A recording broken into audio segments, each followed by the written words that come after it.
कोई दिन भर जिएगा, कोई 100 वर्ष जिएगा, कोई 1000 वर्ष, कोई करोड़ वर्ष, इससे कुछ फर्क नहीं पड़ता।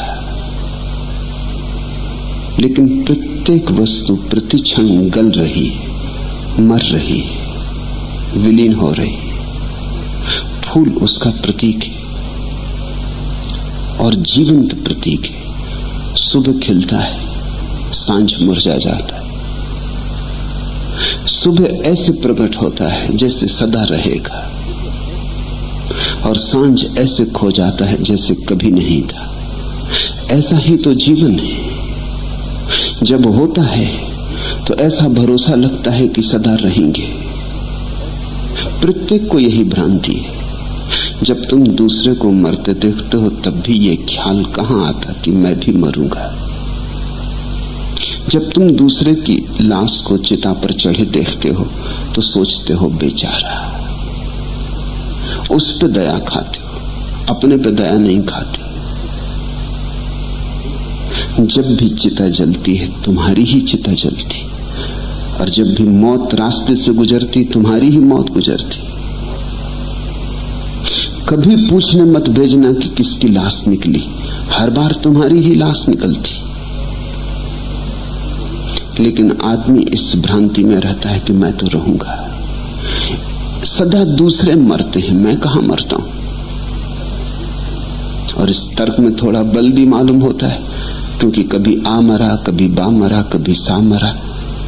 तुम तो नहीं मरे, तुम तो अपनी मृत्यु को नहीं देख पाओगे, इसलिए तुमने तो सिर्फ अपना जीवन ही देखा। मरे तो तुम भी हो, बहुत बार मरे हो, पर मृत्यु देखने के पहले ही व्यक्ति मूर्छित हो जाता है। मृत्यु के भय से मूर्छित हो जाता है। मृत्यु को जो देखने में समर्थ हो जाता है वह तो मुक्त हो गया, फिर उसका कोई जन्म नहीं। जो मृत्यु में शांति से, जागरूकता से, समाधि पूर्वक लीन हो गया, फिर लौटकर नहीं आता। उसे तो जीवन का राज ही समझ में आ गया। तो बुद्ध ने कहा है, सारा जीवन क्षणभंगुर। जैसे नदी बह रही ऐसा जीवन बह रहा, सब चीजें बदल रही।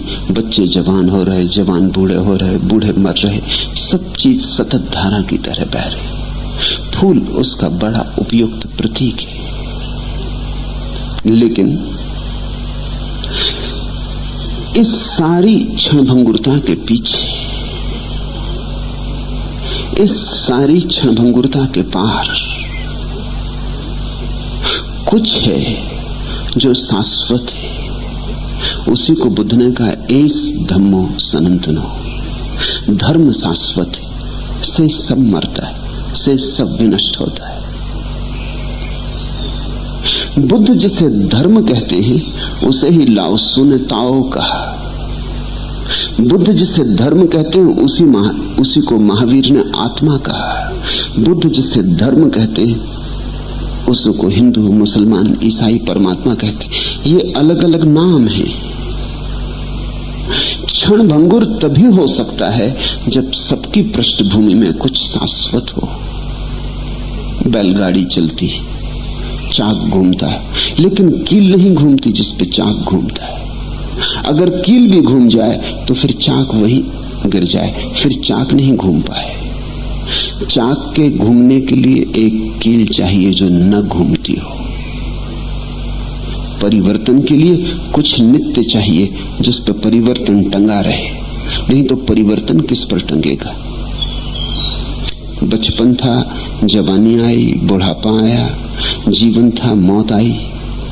तुम ही बच्चे थे, तुम ही जवान हुए, सब बदल गया, और फिर भी पीछे कोई खड़ा है। नहीं तो कैसे कहोगे कि मैं बच्चा था, मैं जवान हुआ। संबंध ही टूट जाएगा। बचपन खत्म हुआ, जवानी शुरू हुई, बीच में दोनों के कोई जोड़ ना रहेगा। तुम कभी ना कह पाओगे कि मैं बच्चा था, अब मैं जवान हो गया। जरूर कोई एक सूत्र भीतर बह रहा है। सारे परिवर्तन के बीच कुछ है जो अपरिवर्तित है। उस कुछ को बुद्ध ने धर्म कहा है। ठीक ही कहा है। धर्म का अर्थ होता है स्वभाव। धर्म का अर्थ होता है सारी प्रकृति के पीछे छुपा हुआ अंतिम रहस्य। सब बदलता दिखाई पड़ रहा है। सुबह फूल खिला, सांझ मुरझा गया, कल फिर फूल खिलेगा, फिर मुरझाएगा। अनंत बार खिला है, अनंत बार मुरझाया है, लेकिन फूल में कुछ सौंदर्य है जो शाश्वत है। वह सौंदर्य फूल का धर्म है। तुमने एक गुलाब का फूल देखा, दूसरा गुलाब का फूल देखा, तीसरा गुलाब का फूल देखा, सब फूल मुरझा जाते, लेकिन फिर भी कुछ गुलाब में गुलाबीपन है, फिर भी कुछ गुलाब में पकड़ में न आने वाला सौंदर्य है। काटने जाओगे गुलाब को, विश्लेषण करोगे, नहीं पकड़ में आएगा, पकड़ के बाहर है। लेकिन हर गुलाब को तुम पहचान लेते हो, ये गुलाब का फूल है। कैसे पहचान लेते हो? दो गुलाब के बीच कुछ गुलाबीपन जरूर होगा जो एक जैसा है, जो मूलतः एक जैसा है। नहीं तो एक गुलाब से दूसरे गुलाब का क्या संबंध। फिर गुलाब का फूल है, चमेली का फूल है, कमल का फूल है, इन सब के बीच भी कुछ है जो शाश्वत है। और गहरे जाओ तो वो जो खिलना, जिसको हम फूलना कहते हैं, वो जो फूल होने की आत्मा है, वो जो खिलाव है, वह एक ही है। जब गुलाब का फूल खिलता और कमल का फूल खिलता, उनके रूप अलग, ढंग अलग, व्यक्तित्व अलग, देह अलग, गंध अलग, सब अलग, आकार अलग, लेकिन खिलना तो एक ही जैसा है। चाहे घास का फूल खिले और चाहे कमल का फूल खिले, खिलना तो एक जैसा है। वो जो खिलावट है वो उनका धर्म है। फिर फूलों को छोड़ो, फूल खिलता है और एक सुंदर युवती खिलती, आकाश में तारा खिलता है। ये जो इतनी अनंत अभिव्यक्तियां होती, इनमें बड़ा भेद है। लेकिन इन सब के और गहरे चलो तो तुम पाओगे सबके भीतर खिलने की एक परम अभिप्सा है। तुमने देखा, हमारे पास एक शब्द है प्रफुल्लता, वो फूल से ही बना है। अर्थ तो होता है आनंद, लेकिन बना है फुल्लता से, फूलने से। प्रफुल्लता, जब कोई आनंदित होता है तब उसमें भी कुछ खिलता है। तुम आनंदित आदमी में देख सकते हो कुछ खिलता हुआ, और दुखी आदमी में देख सकते हो कुछ बंद हो गया। दुखी आदमी बंद हो जाता है, अपने में सिकुड़ जाता है, संकुचित हो जाता है। प्रसन्न, प्रफुल्लित खिल जाता है। प्रफुल्लित आदमी के पास तुम एक तरह की सुवास पाओगे जैसी फूलों में होती, एक तरह का रंग, एक तरह का निखार पाओगे जैसा फूलों में होता है। आनंदित आदमी के पास तुम्हें गंध मिलेगी, तुम्हें वैसा ही आनंद अहोभाव मिलेगा जैसा फूलों में होता है। इसलिए फूल आनंद के प्रतीक बन गए, और इसलिए मंदिरों में लोग फूल ले जाते चढ़ाने। वो प्रतीक है, क्योंकि परमात्मा को तुम अपना सिकुड़ापन कैसे चढ़ाओगे, अपना फूलापन चढ़ाओगे। उसके चरणों में तुम प्रफुल्लित होकर अपने को निवेदन करोगे।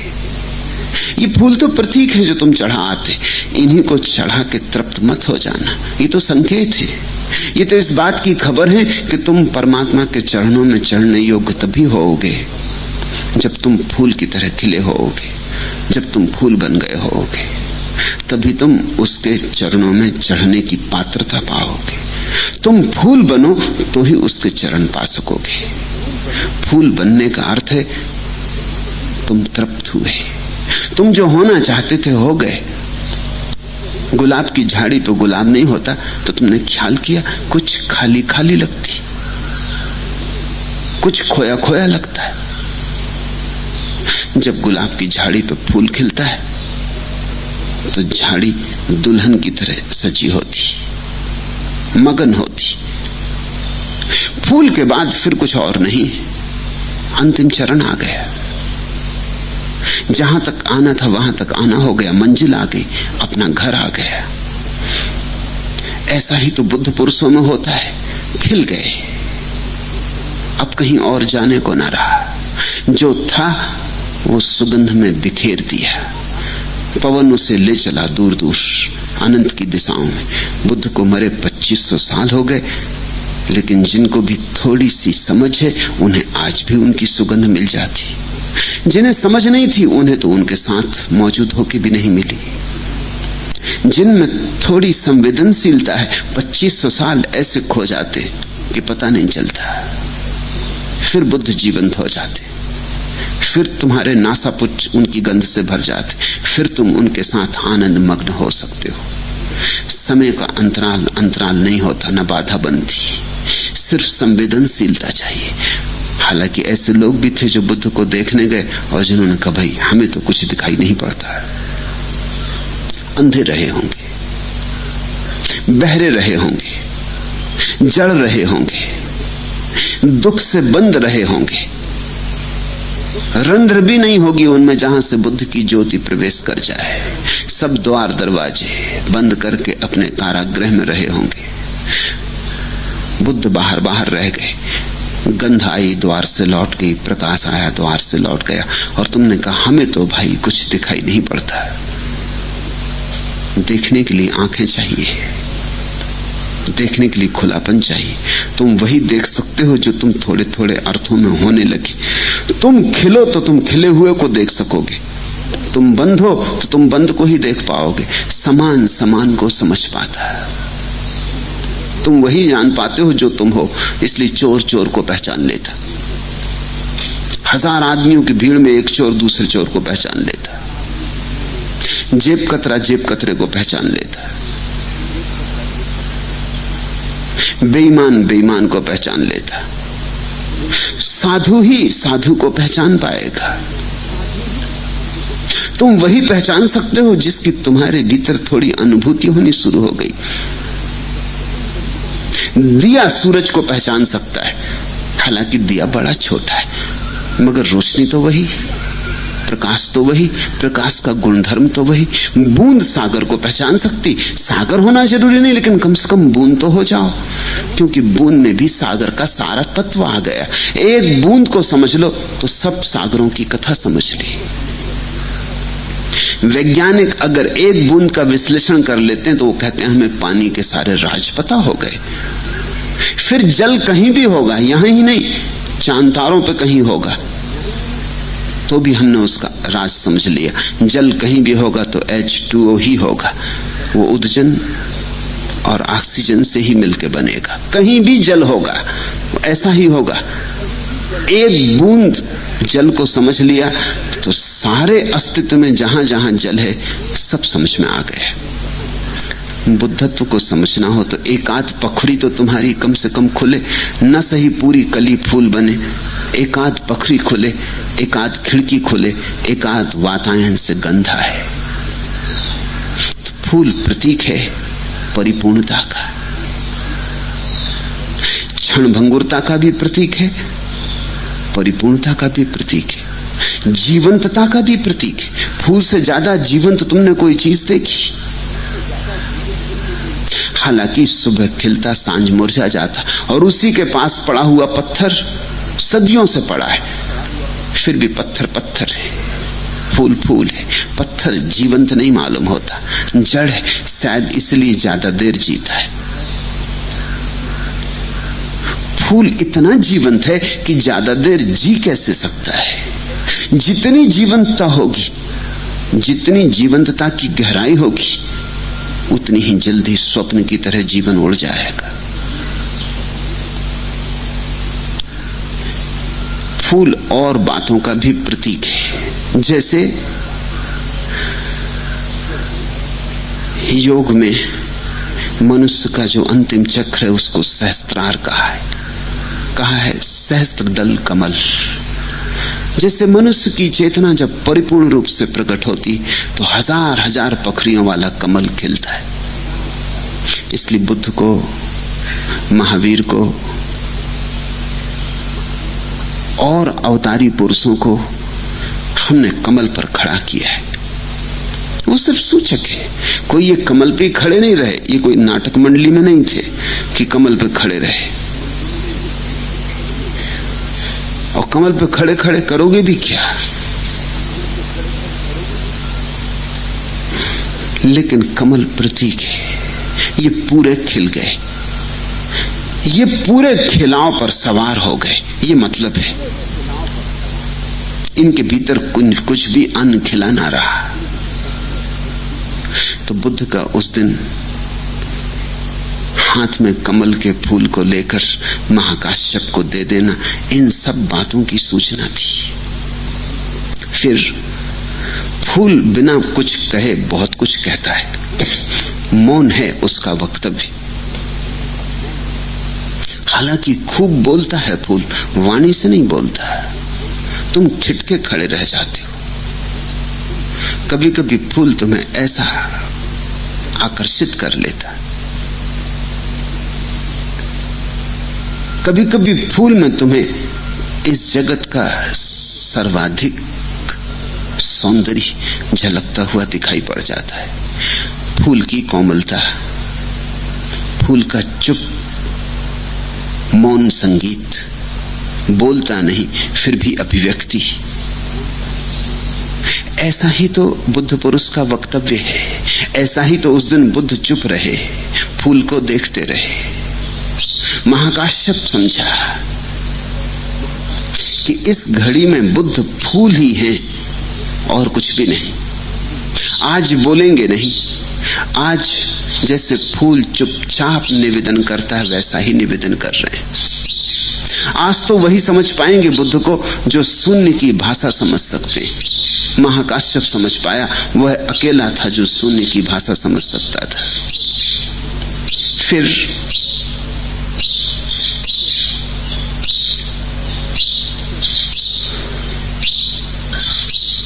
फूल को जब तुम देखते हो, जैसा बुद्ध ने उस सुबह देखा, शायद तुमने वैसा कभी देखा ही ना हो। फूल को भी देखने देखने के ढंग देखने वाले पे निर्भर करता है। बगीचे में फूल खिले, एक माली को ले आओ, वो तत्क्षण सोचने लगेगा किन को तोड़ लूं, किन को बेच दूं, बाजार में कितने पैसे मिल जाएंगे। उसे फूल में सिर्फ पैसे दिखाई पड़ेंगे, वो रुपए गिनने लगेगा। किसी वैज्ञानिक को ले आओ, वही भी फूल को देखेगा, सोचने लगेगा किन रासायनिक द्रव्यों से मिलके बना है, वो विश्लेषण करने में लग जाएगा। वो फूल को तोड़ के जल्दी अपनी प्रयोगशाला में भागना चाहेगा कि देख लूं, छांट के काट के विश्लेषण करके कि क्या इसका राज है। तुम एक कवि को लाओ, उसे न तो रुपए पैसे दिखाई पड़ेंगे, उसे फूल को बाजार में बेचना नहीं, बेचने की बात ही उसे जघन्य अपराध मालूम होगी। उसे फूल का विश्लेषण भी करना पाप मालूम होगा। फूल को तोड़ना ही पाप है, फिर फूल को खंड खंड करने सौंदर्य की हत्या है। वो भी फूल को देखेगा और शायद उसके भीतर एक गीत उमगे, वो फूल की प्रशंसा में एक गीत गाए, स्तुति करे। तुम किसी नर्तक को ले आओ, शायद वो फूल जैसे हवा में नाच रहा है ऐसा उसके आसपास नाचने लगे। तुम किसी चित्रकार को ले आओ, वो अपनी रंग तुलिका ला के जलती ही कैनवस पर इस फूल को उतारने में लग जाएगा, इसका प्रतिबिंब पकड़ने में लग जाएगा, क्योंकि ये फूल तो खो जाएगा। इसके पहले कि खो जाए इसे शाश्वत कर देना है। इसके पहले कि ये खो जाए इसके भागते हुए सौंदर्य को पकड़ लेना है। अलग अलग लोग अलग अलग ढंग से एक ही फूल को देखेंगे। बुद्ध ने कैसे देखा? बुद्ध उस दिन आए, राह पर किसी ने उन्हें कमल का फूल भेंट कर दिया था। बेमौसम का फूल था।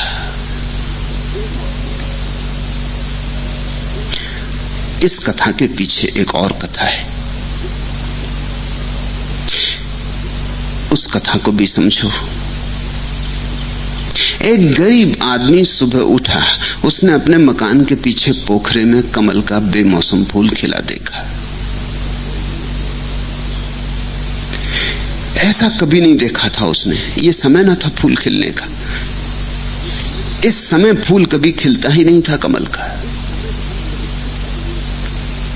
उसने फूल तोड़ा और सोचा कि कौन इसके दाम दे सकेगा। सम्राट ही दे सकता है दाम, और तो कोई पहचानेगा क्या बेमौसम का हो कि मौसम का हो, फूल फूल है। सम्राट तक कैसे पहुंच पाएगा? ऐसा सोचता वो राजमहल की तरफ जाता था। तब उसे राह पर वजीर का रथ आता हुआ मिला। वजीर ने उसके हाथ में बेमौसम का फूल देखा, रथ रोका और कहा कितना लेगा इसका? उस गरीब आदमी की हिम्मत कितनी, उसने कहा कि 100 रुपए मिल जाए। वजीर ने कहा कि 1000 दूंगा, फूल मुझे दे। जब वजीर ने कहा 1000 रुपए दूंगा, फूल मुझे दे, तब वो गरीब आदमी थोड़ा चौंका। उसने कहा मामला इतने सस्ते में बेच देने जैसा नहीं लगता, और ये वजीर ही है, काश सम्राट से मिलना हो जाए तो पता नहीं कितना मिले। उसने कहा कि नहीं बेचूंगा, क्षमा करें, माफ करें, बेचूंगा ही नहीं। 10,000 रुपए देने को वजीर राजी था, लेकिन उसने कहा नहीं, अब बेचने नहीं मुझे। जैसे जैसे रुपए बढ़ाता गया वजीर, वैसे वैसे उसने कहा मुझे बेचना नहीं। वजीर जा रहा था बुद्ध के दर्शन को। उसने सोचा बुद्ध के चरणों में बेमौसम का फूल चाहे कितने में ही मिल जाए, ले लेने जैसा है, बुद्ध के चरणों में रखने जैसी चीज है। लेकिन उस गरीब आदमी ने नहीं बेचा। उस आदमी का नाम था सुदास, वो एक चमार था। जैसे ही वजीर का रथ गया कि राजा का रथ आया, तब तो वो बड़ा प्रसन्न हो गया। सोचने लगा आज ये सब कहां जा रहे हैं सुबह सुबह। राजा ने भी फूल देखा, रथ रुकवाया, बोले इसका कितना दाम लेगा? जितना मांगेगा उससे 10 गुना देंगे। अब तो सुदास बड़ी मुश्किल में पड़ गया। जितना मांगे उससे 10 गुना मिल सकता है। 10,000 मांगे तो लाख मिल सकता है, 10 लाख मांगे तो करोड़ मिल सकता है। उसने कहा महाराज, मैं गरीब आदमी बड़ी मुश्किल में पड़ गया हूं, एक प्रार्थना है, इतना दाम देके आप इस फूल का करोगे क्या? वजीर भी बहुत दाम दे रहा था, मेरी तो बुद्धि चकरा गई। मैं तो सोच के निकला था कि कोई 5 रुपए भी दे दे तो बहुत। बड़ी हिम्मत करके मैंने 100 मांगे थे, जानते हुए कि वजीर नाराज होगा और गुस्सा करेगा, लेकिन वो 1000 देने को तैयार था, फिर 10,000 देने को तैयार था। अब आप है कि आपने मुझे और उलझन में डाल दिया। आप कहते हैं जितना मांगेगा उससे 10 गुना मिलेगा, फूल मुझे दे दे। और फिर सुबह सुबह आप सब जा कहां रहे हैं आज? उस सम्राट ने कहा तुझे पता नहीं, भगवान बुद्ध का आगमन हुआ, शायद उनके आने से ही बेमौसम का फूल खिला है, शायद उनकी मौजूदगी का ही परिणाम है, प्रसाद है। उन्हीं के दर्शन को जा रहा हूं और ये फूल किसी भी कीमत पर मुझे चाहिए। बहुत लोगों ने कमल के फूल बुद्ध के चरणों में चढ़ाए होंगे, लेकिन बेमौसम, ये बात ही विशिष्ट है, ये मेरे ही हाथ से होनी चाहिए। तू मांग ले जो तुझे मांगना है। लेकिन तुम जानते हो सुदास को क्या हुआ? सुदास ने कहा प्रभु फिर मुझे क्षमा कर दे, फिर मैं ही उनके चरणों में ये फूल चढ़ाऊंगा। अभी तक सुदास परेशान था, अब बुद्ध परेशान, अब सम्राट परेशान हो गए। 10 गुना देने की तैयारी है और ये गरीब आदमी क्या कह रहा है? सुदास ने कहा कि क्षमा करें मुझे, मैं गरीब आदमी हूं, बेचने चला था, मुझे पता ही नहीं था कि भगवान का आगमन हुआ है। धन्यवाद आपका, लेकिन अब बेच ना सकूंगा। जब आप इतना दाम दे के चरणों में चढ़ाने जा रहे हैं तो चरणों में चढ़ाने में जरूर ज्यादा रस होगा, ज्यादा आनंद होगा, मैं ही चढ़ा लूंगा। गरीब तो हुई तो गरीब तो रह ही आऊंगा, क्या फर्क पड़ता है, इतने दिन गरीबी में गुजार दिए, आगे भी गुजार दूंगा, मगर फूल सुदास ही चढ़ाएगा। ऐसे उस दिन बुद्ध जब प्रवचन को आते थे तो मार्ग पर सुदास ने उनके चरणों में फूल रख दिया था। वही फूल महाकाश्यप को दिया। वह फूल भी अद्भुत था। सुदास का बड़ा दान था, बड़ी कुर्बानी थी, बड़ा त्याग था। फूल साधारण नहीं था, एक तो बेमौसम खिला था, फिर एक गरीब आदमी ने सम्राट को धुतकारा था और एक गरीब आदमी ने कह दिया था फूल नहीं बिकेगा। फूल अनूठा था। बुद्ध उसी फूल को लेकर आकर प्रवचन सभा में बैठ गए और उस फूल को देखने लगे। मैंने कहा चित्रकार एक ढंग से देखेगा, वैज्ञानिक और ढंग से, कवि और ढंग से, माली और ढंग से। बुद्ध ने कैसे देखा?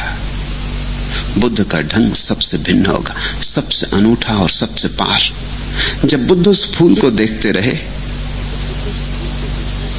तो सिर्फ साक्षी मात्र थे, कोई विचार भी भीतर नहीं था, फूल के संबंध में कोई धारणा भी नहीं थी।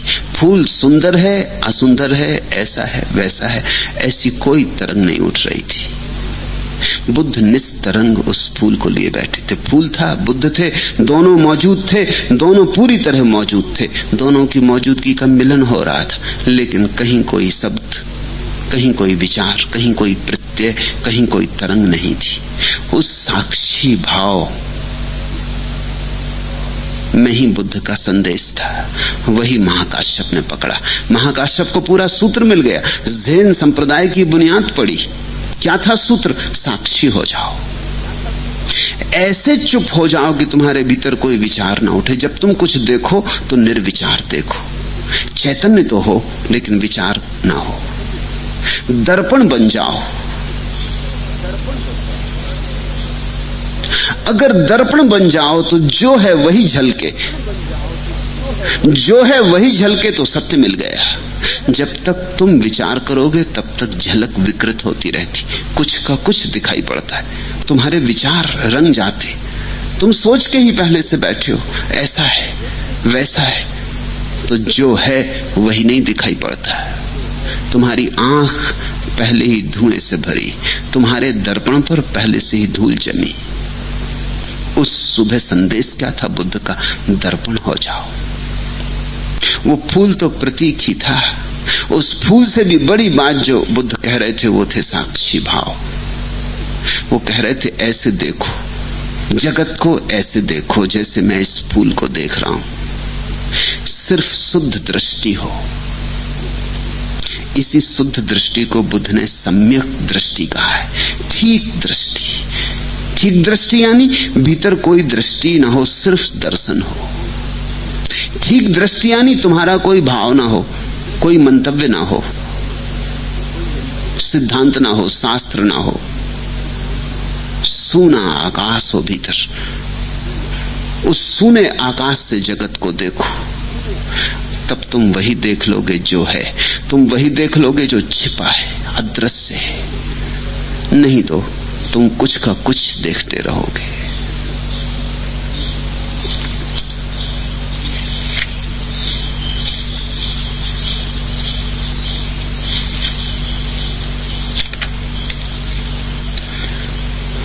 फूल तो प्रतीक था, फूल तो बाहर था। बुद्ध ने उस दिन अपने भीतर का पूरा फूल भी प्रकट किया।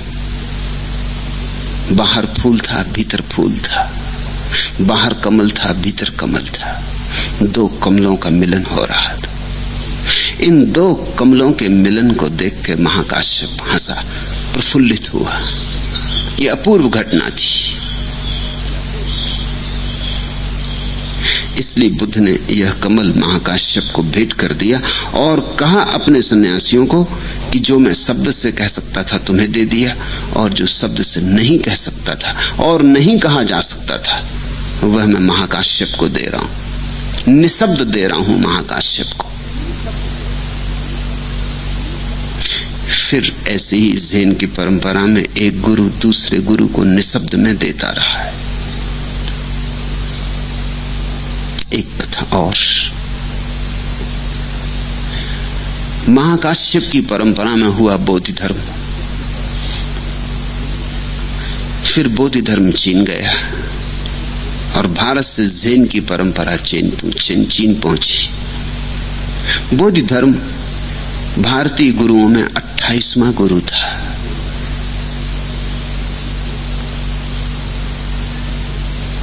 चीन में बोधि धर्म 9 वर्ष तक दीवाल की तरफ मुंह किए बैठा रहा। लोग आते थे तो उनकी तरफ देखता नहीं था, पीठ ही किए रहता था। लोग पूछते भी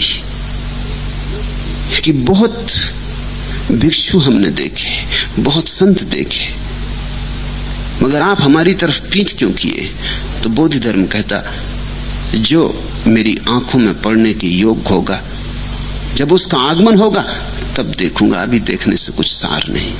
अभी तो दीवाल देखूं कि तुम्हें देखूं, सब बराबर है, दीवाल ही है चारों तरफ, तुम भी दीवाल हो।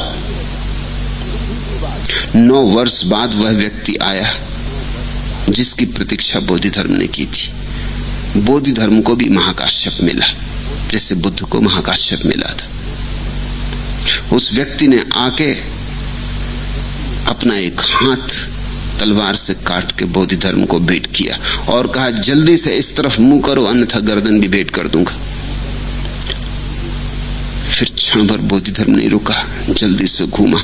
वो 9 साल जो दीवाल को देखता रहा था वो घूमा और उसने कहा कि तो तुम आ गए, मैं तुम्हारी प्रतीक्षा में था। क्योंकि जो सब देने को तैयार हो, गर्दन देने को तैयार हो, वही मेरे संदेश को झेल सकता है। इस व्यक्ति को बोधि धर्म ने अपना संदेश दे दिया जो बुद्ध ने महाकाश्यप को दिया था। वो क्या है संदेश, शब्द में कहने का उपाय नहीं। ये 9 वर्ष तक दीवाल का साक्षी रहा था, बुद्ध तो थोड़ी देर फूल के साक्षी रहे थे। बोधि धर्म 9 वर्ष तक दीवाल को देखता रहा।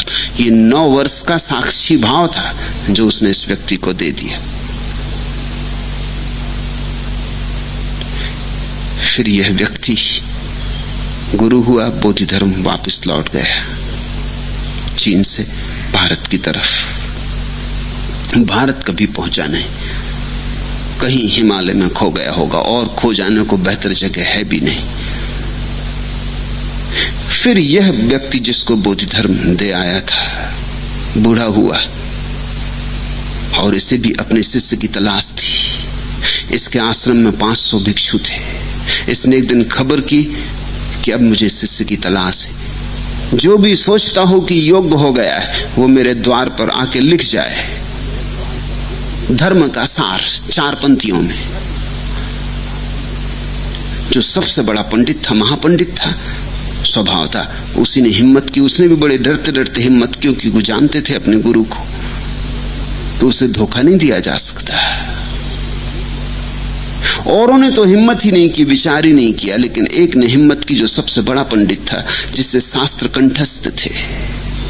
वो रात चोरी से गया, वो भी दिन में नहीं, रात जाके गुरु के द्वार पर 4 पंक्तियां लिखाया। उसने पंक्तियां लिखी थी कि मन दर्पण की भांति है, इस पर विचारों विकारों की धूल जम जाती है। उस विचार विकार की धूल को पहुंचने यही धर्म का सार है। दूसरे दिन सब में खबर पहुंच गई कि बात तो कह दी है, बिल्कुल ठीक कह दी, लेकिन गुरु प्रसन्न नहीं था। गुरु ने पढ़े वचन लेकिन चुप रहा, कोई वक्तव्य न दिया।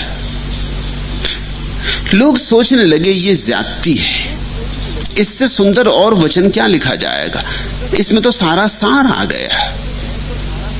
ये खबर चलती थी, विवाद चलता था, भिक्षु इस पर एक दूसरे से चर्चा करते थे। ऐसे 2 भिक्षु चर्चा करते भोजनालय से निकलते थे कि आश्रम के भोजनालय में जो व्यक्ति चावल कूटने का काम करता था वो इन दोनों की बातें सुन के हंसने लगा। वो 12 साल से चावल ही कूट रहा था। 12 साल पहले आया था, तब गुरु ने उससे पूछा था, तू धर्म जानना चाहता है या धर्म के संबंध में जानना चाहता है? तो उसने कहा था, संबंध में जान के क्या करूंगा, धर्म ही जानना है। तो गुरु ने कहा था, तू फिर जा और अब चौके में चावल कूट, जब जरूरत होगी मैं आ जाऊंगा, अब तू मेरे पास मत आना। तो 12 साल से यह आदमी चुपचाप चावल कूट रहा था। बुद्ध थोड़ी देर चुप रहे थे, फूल को हाथ में लेके। बोधि धर्म 9 साल दीवाल के सामने बैठा रहा था और ये व्यक्ति, इसका नाम था हुई नेंग, ये 12 साल से चुपचाप चावल कूट रहा था। लोग जानते नहीं थे कि इसका कोई अस्तित्व है। सुबह से उठता, सांझ तक चावल कूटता रहता, रात गिर पड़ता, सुबह फिर उठ के चावल कूटता। 12 साल तक सिर्फ चावल कूटा, न अखबार पढ़ा, न किसी से बात की, न किताब पढ़ी, न कभी किसी से बोला। 12 साल में इसका सब शांत हो गया था, ये साक्षी भाव को उपलब्ध हो गया। ये 12 साल में पहला मौका था जब किसी ने इसको हंसते देखा। वो दोनों भिक्षु चौंके। ये ऐसे ही था जैसे कि तुम पत्थर पड़ा हो और एकदम उसको चलते हुए देखो। 12 साल किसी ने सोचा भी नहीं था कि ये हंसता भी है, कि इसमें प्राण भी है, कि आत्मा भी है। इसकी कोई विचार ही नहीं करता था। बड़े बड़े सवाल थे विचारने को, कौन इसकी फिक्र करता था। इसको जोर से हंसते देखकर वे दोनों ठिठके। उन्होंने कहा, तुम क्यों हंसे? और 12 साल से तुम्हें किसी ने हंसते नहीं देखा, बात क्या हुई आज? जैसे महाकाश्यप हंसा था ऐसे हुइनेंग हंसा। और हुइनेंग ने कहा कि मैं इसलिए हंसा कि ये पंक्तियां जो लिखी हैं, जिसने भी लिखी हो महामूढ़ है। अब तो और भी चौंकाने वाली बात हो गई। उन्होंने कहा कि तू चावल कूटते तेरी जिंदगी बीत गई और तू समझता है तू ज्ञानी है और हमारे आश्रम के सबसे बड़े महापंडित को महामूढ़ कहता है, तो तू इनसे बेहतर पंक्तियां लिख सकता। उसने कहा, लिख तो सकता हूं लेकिन मैं लिखना भूल गया।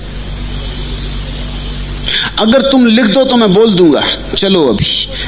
वो गया और उसने जाके कहा कि पहुंच दो ये पंक्तियां दूसरे की लिखी हुई, मैं जो कहता हूं लिखो।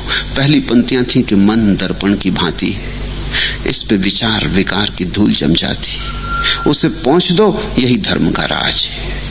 हुइने ने कहा, कैसा दर्पण? कहां का दर्पण? मन कोई दर्पण नहीं है, धूल जमेगी कहां? ऐसा जिसने जान लिया उसने धर्म को जाना। मन का कोई दर्पण ही नहीं है, धूल जमेगी कहां? जिसने ऐसा जान लिया उसने धर्म को जाना। इस व्यक्ति को मिली संपदा, जो संपदा बुद्ध ने महाकाश्यप को दी थी, वह संपदा बूढ़े गुरु ने हुइनेंग को दे दी। ऐसी बड़ी अनूठी घटनाओं से ज़ेन की परंपरा चलती रही, लेकिन सदा संवाद सुनने का है, साक्षी का है।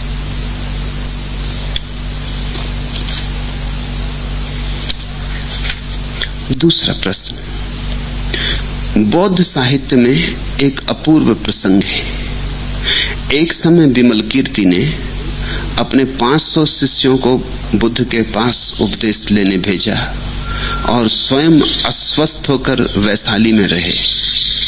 बुद्ध ने सारिपुत्र, मौदगल पुत्र, महाकाश्यप, सुभूति, पूर्ण मैत्रायणी पुत्र, महाकात्यायन, अनिरुद्ध, उपाली, राहुल, आनंद और अन्य सभी बोधसत्वों को एक एक करके विमल कीर्ति के पास जाकर स्वास्थ्य का समाचार लाने को कहा।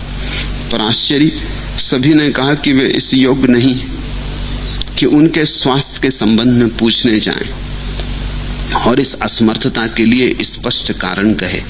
और अंत में बुद्ध के कहने पर महासत्व मंजूश्री सभी को लेकर विमल कीर्ति के पास गए और उनके बीच अद्भुत संवाद घटा। भगवान महासत्व विमल कीर्ति की विस्मयजनक गुणवत्ता को हमें कहिए और यह भी समझाइए कि सभी प्रमुख शिष्य और बोधिसत्व उनके पास जाने में क्यों कर झिझके और किस अदम्य साहस के बस महासत्व मंजूश्री उनके पास जा पाए। बड़ी महत्वपूर्ण कथा है। विमल कीर्ति सन्यासी नहीं था, विमल कीर्ति ग्रस्त था। विमल कीर्ति ने कभी घर नहीं छोड़ा, क्योंकि विमल कीर्ति का भी कहना यही था, छोड़ना क्या पकड़ना क्या। जो छोड़ता है उसने ये बात मान ही ली थी कि मैंने पकड़ा था, जो त्यागता है उसने ये बात मान ही ली कि मेरा था। समझना, जब तुम कहते हो मैंने धन त्याग दिया, तो तुम क्या घोषणा कर रहे हो? तुम परोक्ष से यह घोषणा कर रहे हो कि धन मेरा था। त्याग में भी घोषणा यही कि मेरा था। विमल कीर्ति कहता था वास्तविक त्याग तो वही है जो जानता है मेरा नहीं है, तो त्यागूं कैसे, पकड़ूं कैसे, छोड़ूं कैसे? पकड़ना भी गया, छोड़ना भी गया, वही वास्तविक त्याग है। इसलिए विमल कीर्ति ने कभी घर नहीं छोड़ा, पत्नी नहीं छोड़ी, बच्चे नहीं छोड़े, दुकान नहीं छोड़ी, काम नहीं छोड़ा। उसकी दृष्टि बड़ी पैनी थी और जिन्होंने छोड़ा था उन्हें वो झंझट में डालता था। रास्ते पे कहीं मिल जाता, मौदगल्लायन लोगों को समझा रहा था एक रास्ते पर कि छोड़ो, संसार आसार है। आ गया विमल कीर्ति, उसने कहा आसार है तो छोड़ो क्यों? जब आसार है ही, इतना जानना काफी है। आसार को कोई छोड़ता है? जब आसार ही है तो छोड़ने को बचा क्या? मौत गल्लायन को उसने घबरा दिया। ऐसे उसने बुद्ध के सारे शिष्यों को परेशान कर रखा था। वो खुद भी बुद्ध का शिष्य था, लेकिन अनूठा था। और सब शिष्य संन्यास्त थे, दीक्षित हुए थे, भिक्षु थे। वो संसार में था, वो परम सन्यासी था। इसलिए मैं अपने सन्यासी को संसार छोड़ने को नहीं कहता। मैं चाहता हूं तुम विमल कीर्ति बनो। तुम जहां हो वहीं समझो, जैसे हो वैसे ही रहो। भीतर बोध जगे, ऊपर की क्षुद्र बातों में मत पड़ो। पत्नी छूटे ये सवाल नहीं, पत्नी के प्रति मेरी पत्नी है ये भाव छूट जाए, इतना काफी। कौन किसका है? पत्नी तुम्हारी कैसे, तुम पत्नी के कैसे? सब मालकियत झूठी है, सब स्वामित्व झूठा है। इतना समझ आ जाए तो ध्यान रखना, ये तो समझ में नहीं आता। पहले तुम कहते हो धन मेरा, फिर कहते हो मैंने धन छोड़ा, मगर स्वामित्व तो कायम रहा। जब था तब भी था, अब छोड़ा अब भी है। मेरे एक परिचित है, कई वर्ष पहले उन्होंने घर गृहस्थी छोड़ दी, धन इत्यादि छोड़ दिया, मगर वो कहते फिरते हैं अभी भी, 30 साल हो गए, अभी भी कहते हैं मैंने लाखों रुपए पे लात मार दी। मैं उनको मिलने गया एक बार, तो मैंने कहा कि लात लग नहीं पाई, मालूम होता लग गई होती तो अब उसकी बकवास। 30 साल हो गई, बात खत्म हो गई। 30 साल पहले लात चलाई थी, अब इसकी कोई चर्चा 30 साल तक करता है। और अभी भी तुम बड़े रस से कहते हो कि लाखों रुपयों पे लात मार दी। हजारों पे मारते तो इतना मजा ना आता, सैकड़ों पे मारते तो कुछ खास बात ही ना थी। करोड़ों पे क्यों नहीं मारी? करोड़ों पे मारो तो और रस आएगा, अरबों पे मारो तो और रस आएगा। मगर ये रस क्या खबर दे रहा है? लाखों पे लात मार दी, ये नई अकड़। लाख तुम्हारे थे, अब भी तुम मानते हो तुम्हारे थे। तुमने ये हिम्मत की कैसे लात मारने की? जो तुम्हारा नहीं उस पर तुमने लात मारी कैसे? तुम हो कौन? लात तो हम उसी को मार सकते हैं जो अपना हो, जिस पे मालकियत हो। 30 साल चले गए, लात चूकती ही चली गई। लात मारने का सवाल ही नहीं, सिर्फ समझ की बात है। यहां अपना क्या है? हम नहीं थे तब भी सब था, हम नहीं होंगे तब भी सब ऐसा ही होगा। इस 2 दिन की जिंदगी में अपना तेरा कर लेने का है, सब भ्रम है।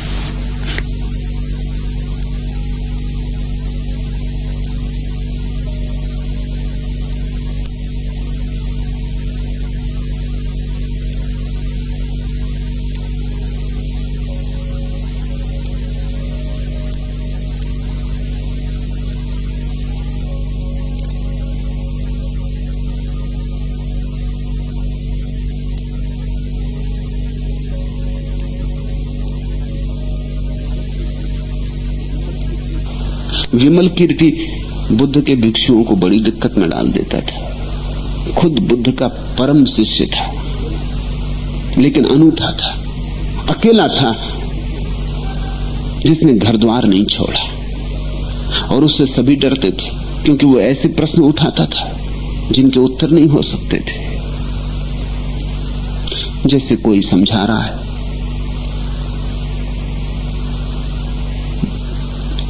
बुद्ध के भिक्षु जाते थे समझाने। किसी वृक्ष के नीचे सारिपुत्र बैठा, लोगों को समझा रहा, ध्यान करो, और आ गया विमल कीर्ति तो पसीना छूट जाता सारिपुत्र, क्योंकि वो खड़े होकर ऐसे सवाल उठा देता कि मुश्किल खड़ी कर देता। वो कहता ध्यान करो। कौन करे ध्यान? करने वाला कौन? और कृत्य से कभी ध्यान हुआ है? ध्यान कृत्य है,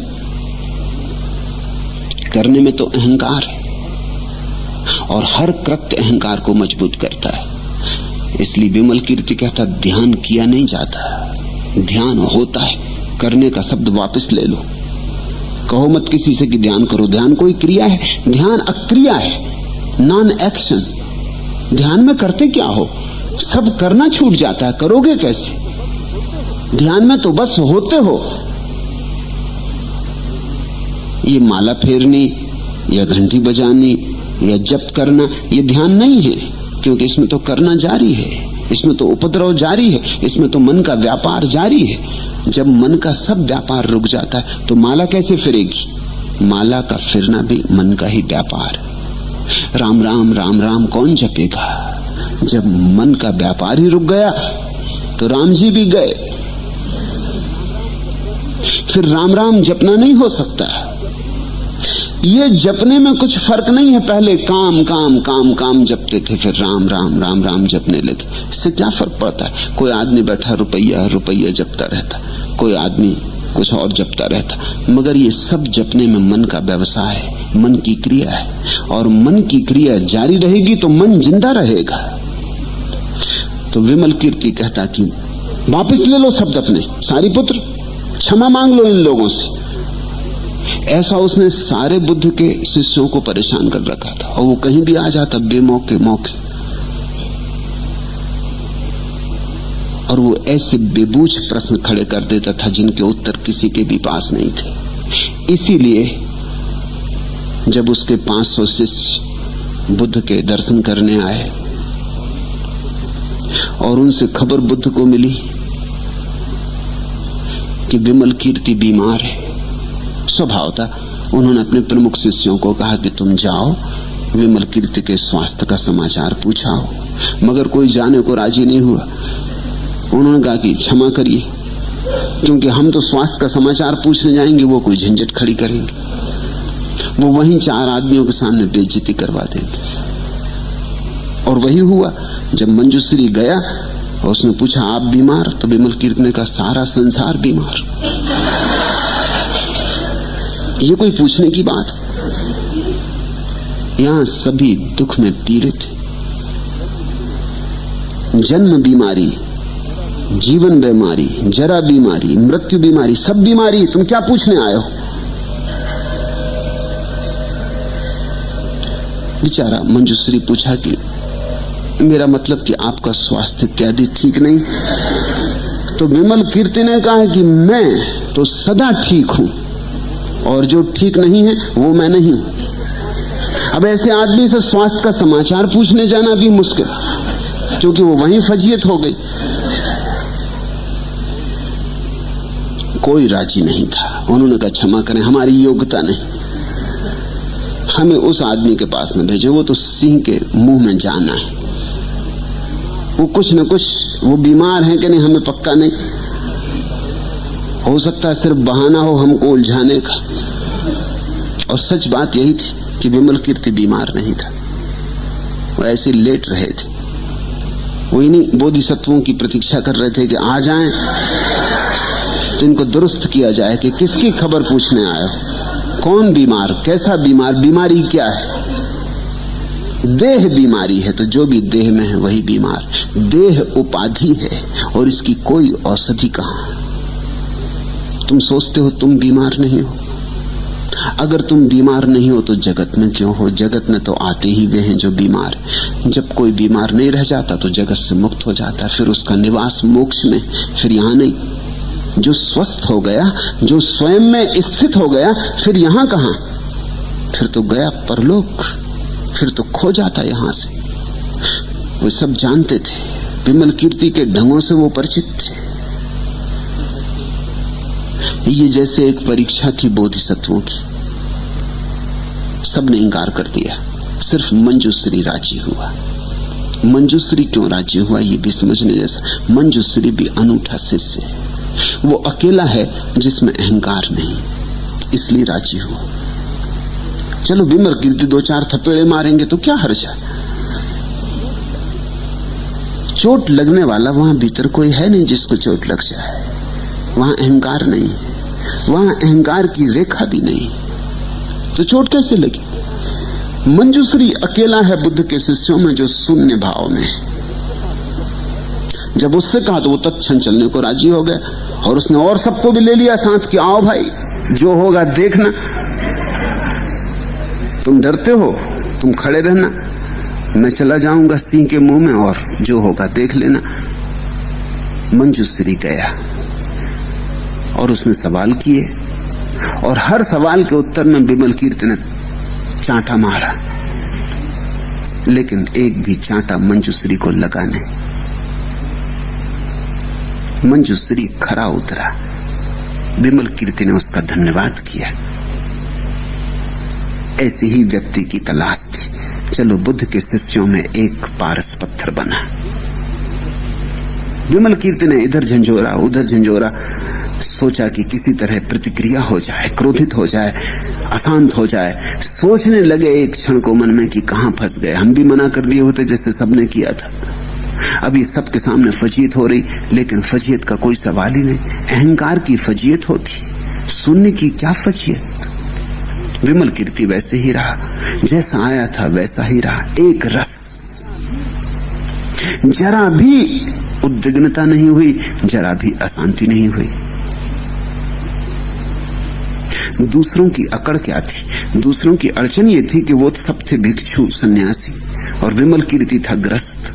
पहले तो ग्रस्त के घर सन्यासी पूछने जाए कि कैसे हो, यही बात ठीक नहीं, क्योंकि सन्यासी तो ऊपर और ग्रस्त नीचे, और इसलिए बुद्ध भेजना चाहते थे कि सन्यासी का ये अहंकार जाना चाहिए, कौन ऊपर कौन नीचे। ये भी अहंकार ही है कि हम कैसे जाएं। तुमने देखा जैन मुनि को नमस्कार करो तो वो हाथ जोड़ के नमस्कार नहीं करता। मुनि कैसे नमस्कार करे ग्रस्त को? एक सम्मेलन था, आचार्य तुलसी ने बुलाया, मुझे भी भूल से बुला लिया। काफी वर्ष हो गए, मुरारजी भी निमंत्रित थे, तब वो वित्त मंत्री थे। इसके पहले की सम्मेलन में सब लोग भाग लें, जो विशिष्ट अतिथि थे 10-5, उनको आचार्य तुलसी ने विशेष रूप से अलग मिलने के लिए व्यवस्था की थी। तो मैं भी गया, मुरारजी गए और जो 2-4 लोग थे वो गए। सबने नमस्कार किया और आचार्य तुलसी ने तो आशीर्वाद दिया। वो तो नमस्कार कर नहीं सकते, किसी और को तो अखरा भी नहीं, लेकिन मुरारजी को अखर गया। मुरारजी को यह बात जची नहीं कि मैं नमस्कार करूं और आप आशीर्वाद दें। उन्होंने तत्क्षण प्रश्न उठा दिया कि क्षमा करिए, लेकिन ये बात शोभा नहीं देती। हमने हाथ जोड़ के नमस्कार किया, आपने नमस्कार का उत्तर नहीं दिया, क्या कारण इसका? और दूसरा सवाल उन्होंने कहा, यह भी मैं पूछना चाहता हूं, और ये संगोष्ठी बुलाई है प्रश्नों के लिए, चर्चा करने के लिए, तो चलो इसी से संगोष्ठी शुरू हो कि आप ऊपर चढ़ के क्यों बैठे और हम सब लोग नीचे बैठे। हाँ, सभा हो ठीक है, कोई आदमी ऊंचाई पर बैठे नहीं तो लोग देख ना पाए, मगर ये तो संगोष्ठी है, 10-12 लोग तो हैं ही कुल, तो आप नीचे क्यों नहीं बैठे? संगोष्ठी कैसे चले? वो तो खत्म होने के करीब आ गई शुरू में। तुलसी जी बेचैन होने लगे, उत्तर क्या दें? उत्तर है भी क्या? इतनी भी हिम्मत नहीं कि उतर आए नीचे, कि कहें कि ठीक है ये बात भूल हो गई, ऊपर बैठने की कोई जरूरत नहीं थी, छोटी सी बैठक है, नीचे साथ साथ बैठ जाएंगे। इतनी भी हिम्मत नहीं कि हाथ जोड़ के नमस्कार कर लें कि क्षमा करें, भूल हो गई। इतना ही बोले कि मुनि कैसे ग्रस्त को नमस्कार करे। शास्त्र में वर्जना है, मुनि ग्रस्त को नमस्कार न करे।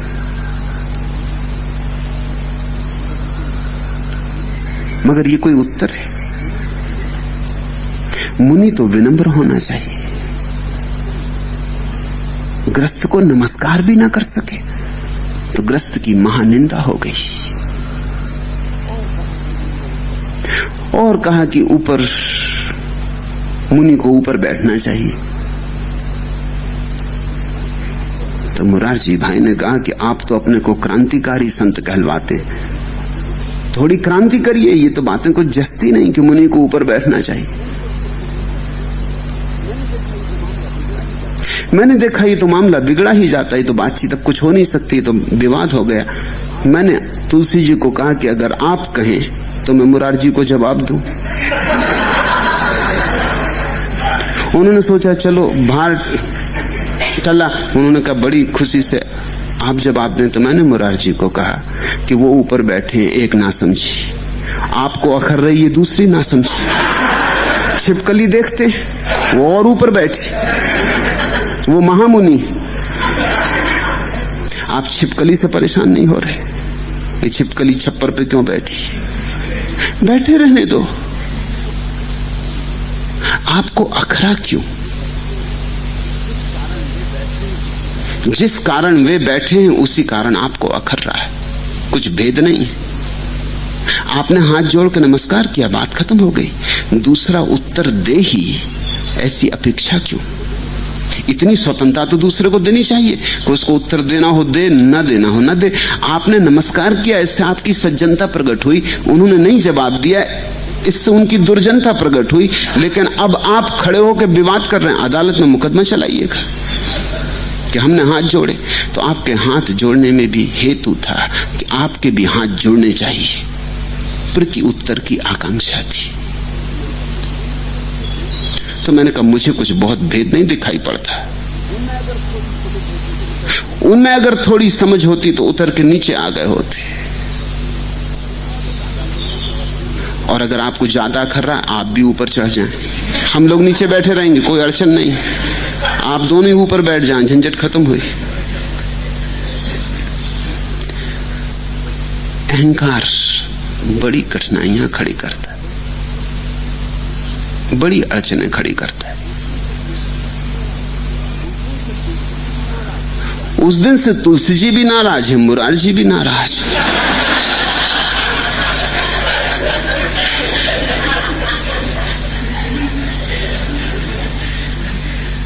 उस दिन के बाद दोनों का रुख सख्त हो गया, स्वाभाविक। बुद्ध भेजना चाहते हैं अपने बोधिसत्वों को, जो करीब करीब बुद्धत्व के आ गए, लेकिन करीब करीब जानना अभी बुद्ध हो नहीं गए। सिर्फ एक बुद्ध हुआ है, मंजूश्री। जब उससे कहा तो वो खड़ा हो गया। और मंजूश्री को भी विमल कीर्ति ने बहुत झंझेड़ा है, लेकिन वो सदा आनंदित होता था। विमल कीर्ति को देख के सभा में अकेला वही था जो आनंदित होता था और सोचता था आज कुछ महत्वपूर्ण बात विमल कीर्ति जरूर कहेंगे। वही गया और विमल कीर्ति ने सब तरह से चांटे मारे और सब तरफ से धक्के दिए, मगर वो अकंप रहा। पूरा शास्त्र है, अद्भुत शास्त्र है, विमल कीर्ति निर्देश सूत्र, जिसमें लंबी चर्चा है। विमल कीर्ति चोट पर चोट करते हैं और मंजूश्री अकंप है।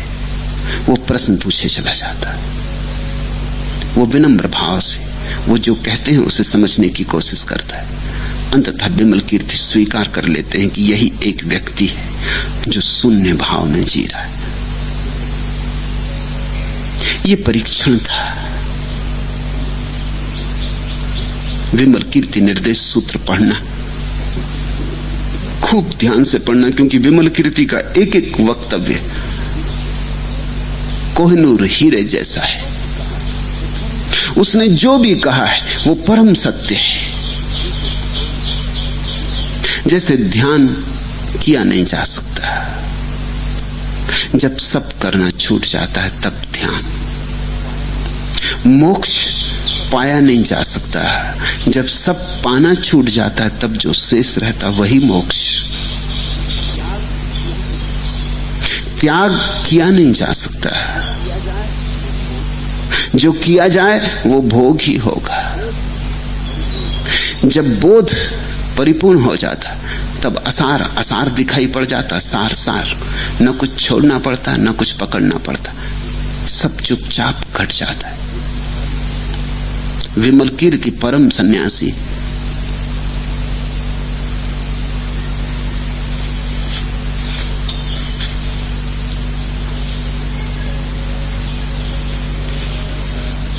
तीसरा प्रश्न, ध्यान, प्रवचन और कीर्तन और फिर काम धंधा बहुत भद्दा लगता है, कैसे करते रहे? भद्दा क्यों लगता है? किसको लगता है? विमल कीर्ति की जरूरत है तुम्हें? भद्दा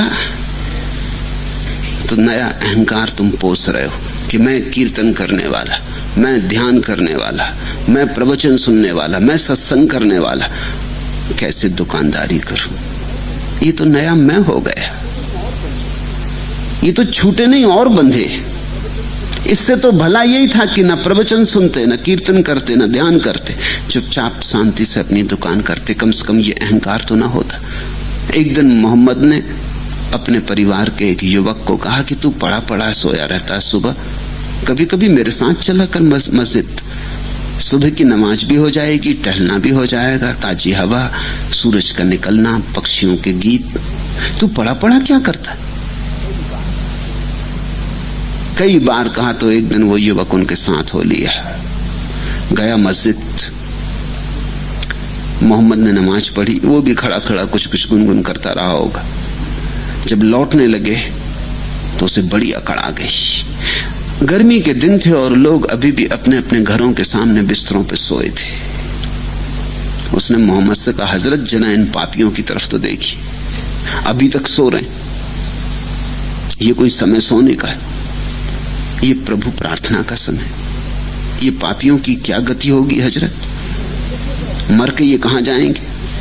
मोहम्मद तो एकदम चौंके। ये पहली दफे गया था, कल तक ये भी सोया रहा था।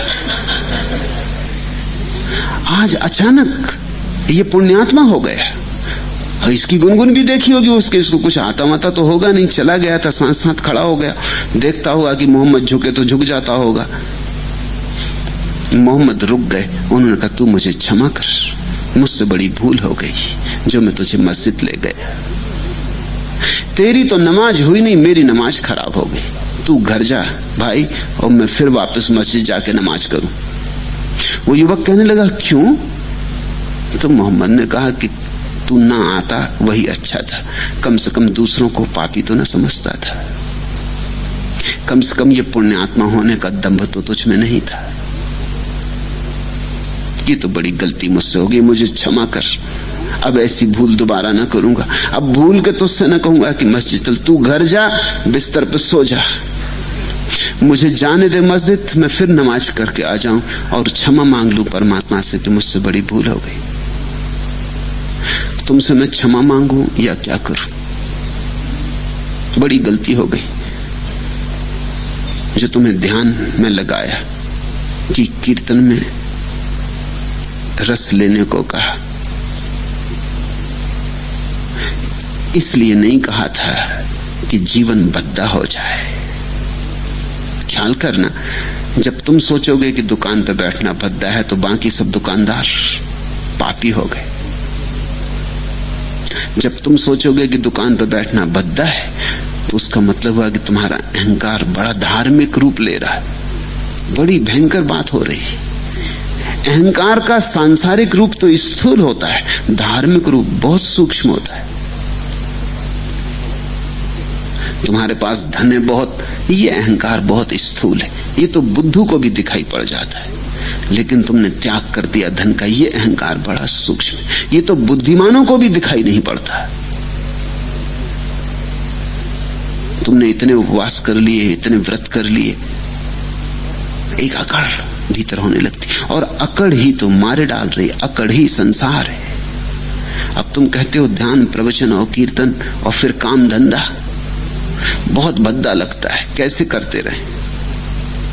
अगर छोड़नी हो तो प्रवचन, कीर्तन और भजन छोड़ दो,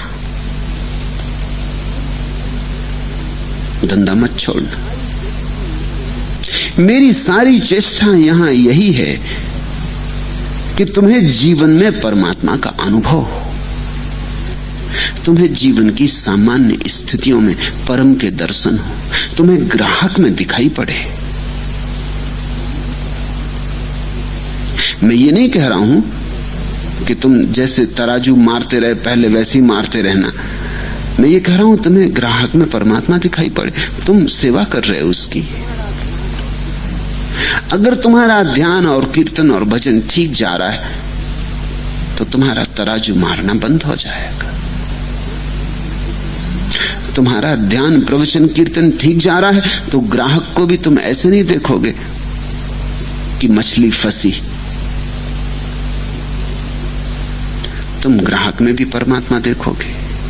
तुम ग्राहक को धोखा नहीं दोगे। जरूर तुम्हें भी 2 पैसे चाहिए जीने के लिए, तो तुम कहोगे कि 4 आने की चीज है और 2 पैसे मुझे भी चाहिए। तुम लूटोगे नहीं, तुम्हारी लूटने की वृत्ति नहीं होगी। निश्चित तुम्हें भी कुछ चाहिए, और मैं नहीं कहता कि तुम्हें कुछ भी नहीं लेना है, तुम्हें कुछ लेना है, लेकिन तुम साफ करके लोगे कि 2 पैसे मुझे, मेरी सेवा के, उतना तुम्हारा हक है।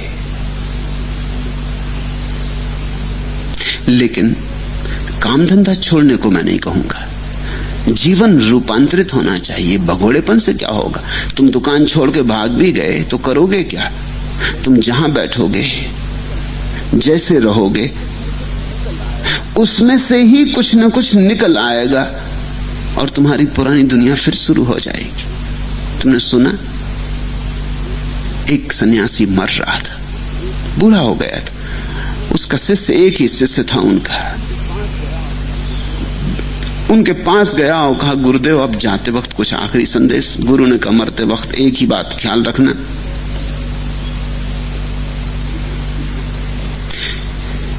बिल्ली कभी मत पालना। और इतना कह के वो मर गए। बिल्ली कभी मत पालना। वो युवक बड़ा हैरान हुआ कि हद हो गई। बहुत वेद पुराण कुरान सब देखे, मगर बिल्ली मत पालना, ऐसा ना तो मूसा ने कहा, न मनु ने कहा, न मोहम्मद ने, न महावीर ने, किसी ने नहीं। ये गुरुदेव का दिमाग या तो मरते वक्त खराब हो गया, कुछ शक तो होता था कि सठिया गए हैं। अब ये हद हो गई।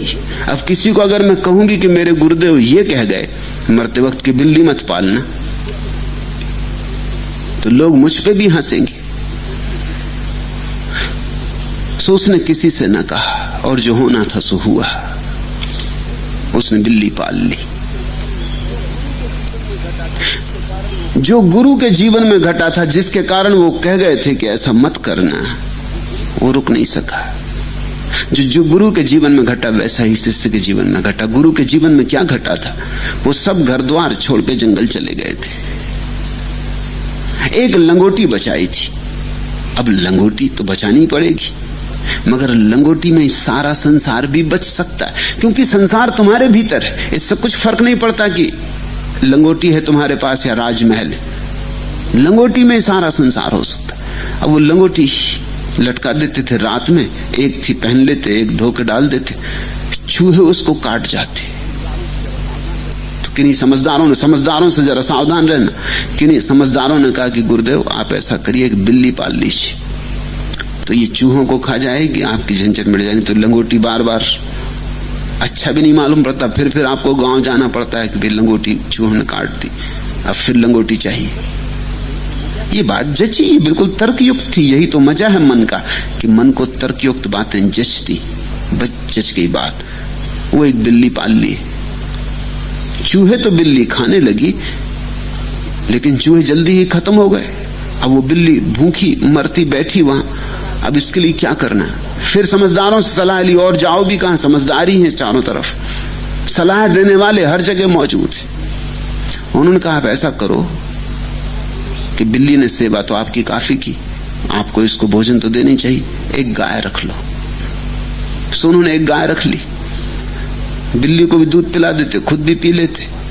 अब गाय का सवाल उठा कि इसके लिए घास पात लाओ। गांव वालों ने कहा कि महाराज घास पात अब आप कहां रोज रोज गांव जाओगे लेने, नहीं तो बड़ी झंझट होगी। इतनी तो जमीन पड़ी है यहाँ, इसी में घास पात उगा लो। खेती बाड़ी करने लगे। अब कभी बीमार हो जाते हो, पानी डालने नहीं जा पाते, और कभी ज्यादा जरूरत पड़ती काम की, काम पूरा ना होता। फिर धीरे धीरे खेती बाड़ी बढ़ी, घास पात पैदा करते करते गेहूं भी पैदा किया, चावल भी पैदा किए। फिर काम बढ़ने लगा। गांव वालों ने कहा महाराज ऐसा है कि आप एक आध सहयोगी रख लो, ऐसे तो नहीं चलेगा, अभी काम काफी फैल गया। कोई आप भी बूढ़े हुए जाते हैं, आपकी भी सेवा कर दे। तो गांव में एक विधवा स्त्री थी, उसको लोग ले आए कि ये खाली है, किसी काम की भी नहीं है, आपकी भी सेवा कर देगी, भोजन भी बना देगी, देखभाल भी कर लेगी। तो जो होना था हुआ। कुछ दिन बाद वो विवाह हो गया, उनका बच्चे हो गए। सो गुरुदेव बेचारे ठीक ही कह के मरे थे कि तू एक ख्याल रखना, बिल्ली भर मत पालना। तुम अगर भाग भी जाओगे संसार से कुछ होगा नहीं। मन को कहां छोड़ोगे? मन तो तुम्हारे साथ चला जाएगा, जहां जाओगे वहीं चला जाएगा। अगर मन बेईमान है तो तुम जहां रहोगे वहीं बेईमानी करोगे।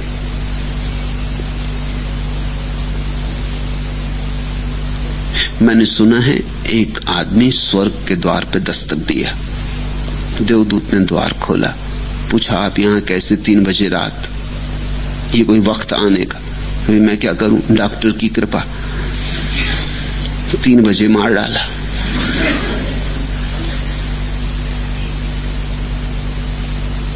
देवदूत ने कहा देखना पड़ेगा खाते भाई में, क्योंकि किसी की यहां खबर नहीं कि इसने वक्त आना चाहिए। कोई बड़ा डॉक्टर मिल गया। मैं जरा भीतर जाकर देखूं तुम काम क्या करते थे। उस आदमी ने कहा काम कुछ खास नहीं था, यही लोहा लंगड़ खरीदना, कबाड़ी की दुकान थी। देवदूत अंदर गए, जब लौट के आए तो वो आदमी भी नदारत था और लोहे का फाटक भी नदारत था। अब लोहा लंगड़ बेचने वाला आदमी, उतनी देर मौका मिल गया तो स्वर्ग से भी ले भागा। जिंदगी भर कबाड़ी का काम किया, देखा होगा अच्छा फाटक है, और यहां क्या जरूरत है, वो ले भागा। तुम्हारा मन तो तुम्हारे साथ जाएगा जहां तुम जाओगे। तुम्हारा मन अगर कबाड़ी है तो तुम स्वर्ग के द्वार पर भी वही करोगे। तो तुम काम धंधे के दुश्मन न बनो, ये अकड़ न लाओ। मेरे साथ होने का अर्थ ही यही है कि तुम इस जगत को स्वीकार करो। तुम्हारी स्थिति जैसी है उसे स्वीकार करो। तुम्हारी स्थिति जैसी है उसको ही तुम प्रभु का भजन बनाओ, उसको ही कीर्तन बनाओ, वही तुम्हारा ध्यान बने। जरा करके देखो, तुम चकित होगे। वही आदमी जो कल ग्राहक की तरह आया था और तुम सिर्फ उसकी जेब में उत्सुक थे, और तुमने उसके साथ ऐसा भी व्यवहार नहीं किया जैसा आदमी के साथ करना चाहिए, वही आदमी कल तुम उसे परमात्मा की तरह देखो। है तो उसमें भी छिपा हुआ, जो तुम में छिपा है वो उसमें भी छिपा है। तुम जरा उसकी परमात्मा की तरह सेवा करो और तुम फर्क देखना। काम धंधा नहीं रहा। काम धंधे में ध्यान की गंध उतरने लगेगी, और ये हो तो ही कला है। भगोड़ेपन से क्या होता है? भाग के जाओगे कुछ फर्क नहीं पड़ता। तुम वही रहोगे और तुम्हारा व्यवहार वही रहेगा, और तुम वहां भी किसी न किसी तरह का काम धंधा खोज लोगे। मैंने देखा, मैं छोटा था, एक बड़े प्रसिद्ध सन्यासी का प्रवचन सुनने गया। वो ब्रह्म चर्चा कर रहे और बीच बीच में कोई आ जाते। सेठ कालूराम आ गए तो वो कहते आइए सेठ जी। ब्रह्म चर्चा छूट जाती। सेठ जी आ गए, कौन फिक्र करता ब्रह्म की, बाद में जाओ। पहले कालूराम सेठ जी को बिठालते हो, आइए बैठिए, आगे कर लेते। सेठ जी पीछे बैठ रहे थे तो उनको आगे बुला लेते। तब तक विघ्न बाधा पड़ती, ब्रह्मचर्चा रुक जाती। सेठ जी बैठ जाते, तब फिर ब्रह्मचर्चा शुरू होती। जब मैंने 2-3 बार ये देखा तो मैंने उनसे पूछा कि ब्रह्मचर्चा काहे के लिए चला रहे हैं? आप इसमें क्षण भर भी डूबते नहीं। फिर कोई सेठ जी आ गए, फिर कोई फलाने जी आ गए, इंचार्ज साहब आ गए, कलेक्टर साहब आ गए। ये चर्चा है? ये कोई धर्म प्रवचन हो रहा है? ये आदमी दुकानदार है, ये काम धंधे वाला आदमी। ये दुकान पर जैसा सेठ जी को बुला के बिठालता रहा होगा, और कलेक्टर साहब आ गए तो उनको बिठालता रहा होगा, और उनके लिए पान लाओ और सिगरेट लाओ और चाय बुलवाओ। हालांकि पान सिगरेट चाय अब नहीं बुलवा सकता, मगर भीतर इसके वो भी इरादे उठ रहे होंगे। जब कहता बैठो कालूराम जी, विराजिए, ठीक तो है, ब्रह्मचर्चा रुक जाती है। कालूराम जी में ब्रह्म बिल्कुल मालूम नहीं होते। सबसे कम ब्रह्म जिनमें दिखते हो वो कालूराम जी, मगर और किसी के लिए नहीं रुकती। कालूराम जी की जेब भरी तो ब्रह्मचर्चा रुकती। तुम जाके क्या करोगे, भाग के क्या करोगे, कहां जाओगे? तुम जहां जाओगे काम धंधा किसी न किसी तरह पैदा होगा, हो ही जाएगा। इसलिए कहीं भागने की कोई जरूरत नहीं। संसार एक अवसर है जागने का। भागो मत, जागो। जहां हो उसी परिस्थिति में परम संतुष्ट हो जाओ और उसी परिस्थिति में परमात्मा को तलाशने लगो। सब परिस्थितियां समान हैं खोजी के लिए, सब परिस्थितियां समान है। मैं तुमसे कहता हूं, एक बहुत प्रसिद्ध वचन है इजिप्ट की पुरानी एक किताब में कि अगर तुम नरक में हो तो उसे स्वीकार कर लो, तुम्हारी स्वीकृति के साथ ही नरक स्वर्ग हो जाएगा। ये बात मुझे समझ में आती, ये बात गहरी। नरक को जिसने स्वीकार कर लिया फिर नरक कैसे रहेगा? अहोभाव से स्वीकार कर लिया, नरक उसी क्षण स्वर्ग होने लगा। और तुम स्वर्ग में भी रहो और शिकायत रहे तो नरक ही रहेगा। तुम कहां हो इससे फर्क नहीं पड़ता, तुम भीतर से कैसे हो इससे फर्क पड़ता है। और कम से कम मेरे पास तो ऐसे प्रश्न मत लाओ, क्योंकि मैं संसार विरोधी नहीं हूं। मैं तुम्हें विमल कीर्ति बनाना चाहता हूं। मैं तुम्हें ऐसे ग्रस्त बनाना चाहता हूं जो संन्यास्त हैं। मैं संसार और संन्यास की दूरी कम करना चाहता हूं। संन्यास आत्मा बन जाए संसार की, संसार देह रहे, तभी तालमेल बैठता है, तब महासंगीत पैदा होता है।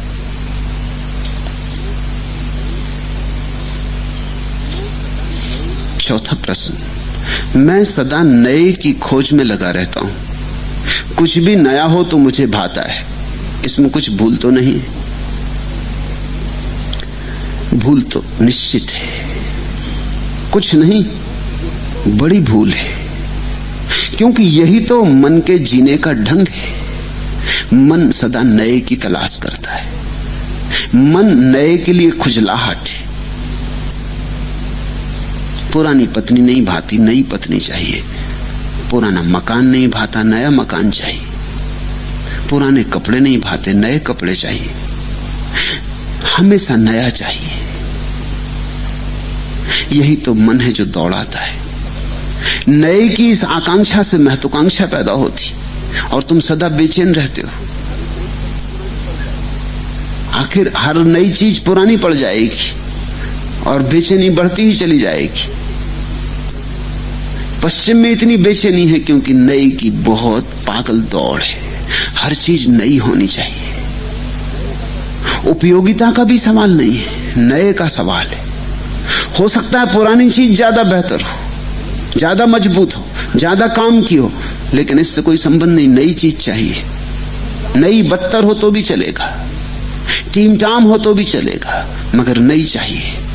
फिर नई की दौड़ पूरी करने में तुम्हारा जीवन लग जाता है और नया कभी कुछ भी नहीं हो पाता। चीजें कहीं नई हो सकती, चीजों की दौड़ का कोई अंत नहीं, इसी में समाप्त हो जाओगे। हाँ, एक और ढंग है जीने का, जो है बाहर ठीक है। अगर नए को ही खोजना है तो भीतर खोजो, भीतर पुराने को काटो। दुनिया में दो तरह के लोग हैं, बाहर पुराने को नए में बदलते रहते हैं, इनका नाम संसारी। और जो भीतर पुराने को काटते और प्रतिपल नई चेतना को मुक्त करते रहते अतीत से, इनका नाम सन्यासी। स्मृति को जाने दो, भीतर अतीत का बोझ मत ढो। भीतर जो अतीत का कूड़ा कचरा इकट्ठा हो गया उसे हमेशा आग लगाते रहो, जलाते रहो। भीतर नए रहो और तुम परम आनंद पाओगे। भीतर का नयापन दिव्य में प्रवेश बन जाएगा। बाहर के नएपन से क्या होगा? और शायद हम बाहर नयापन इसलिए खोजते हैं कि हमारे भीतर नए की तलाश है भीतर, और हम भूल से बाहर खोजते हैं। भीतर चाहिए युवापन, नयापन, ताजगी, सुबह की ताजगी, सुबह की ओस की बूंदों की ताजगी, सुबह के सूरज की ताजगी, सुबह के फूल की ताजगी, ऐसी भीतर चाहिए दशा। भीतर तो नहीं खोजते, सोचते नई कार ले आए, नया मकान बना लें, नई स्त्री मिल जाए, नई दुकान खोल लें, नया धंधा कर लें तो शायद हल हो जाएगा। नहीं हल होगा। सिकंदरों का हल नहीं होता, तुम्हारा कैसे हल होगा? जिनके पास बहुत है उनका हल नहीं होता, तुम्हारा कैसे हल होगा? इस गलत दिशा से अपने चित्त को मुक्त करो, भीतर नए होने की कला सीखो। ये नयापन सिर्फ तुम्हें उलझाए रखता, व्यस्त रखता है। किनारे पर बैठकर कंकड़े फेंकते गुजर गए हैं बहुत दिन, पर फिर भी तो इस मौन के समुद्र में कोई हलचल नहीं है। वैसे ही जड़ है यह यातनाओं का रेगिस्तान। चलो शब्दों की किश्तियां तैराएं, ख्वाबों के नखलिस्तान बनाएं, ख्वाबों के नखलिस्तान उगाएं। सक्रिय हो आई चेतना की पगडंडियों पर अब नहीं चला जाता। आओ कुछ नया ढूंढ लाएं, गुलाबी हथेलियों पर सरसों उगाएं, जिससे पहाड़ से ये लंबे लंबे दिन बीत जाएं।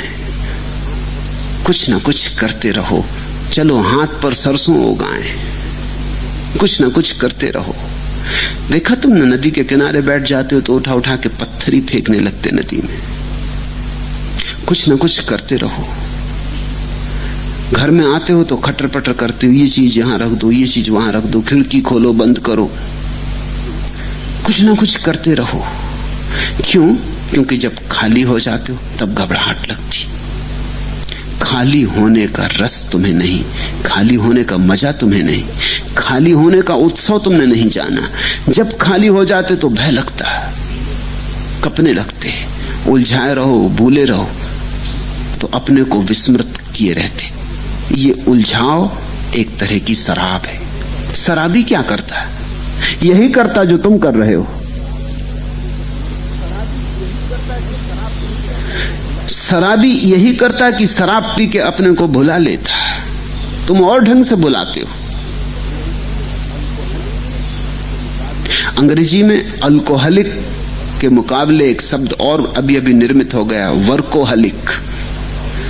एक तो वो है जो शराब पी के अपने को भुलाता, और एक वो है जो काम में अपने को भुलाए रखता, वर्कोहलिक। मुरारजी देसाई वर्कोहलिक, शराब के विरोधी,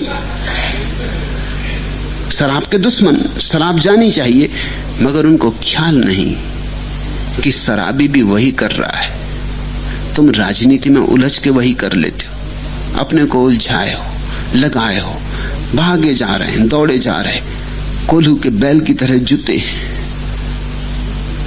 ऐसे जुते जुते एक दिन मर जाते हो। ये भी तुम्हारा बेहोश होने का ढंग है। अपनी याद ना आए, अपने से बचने का उपाय है ये सब।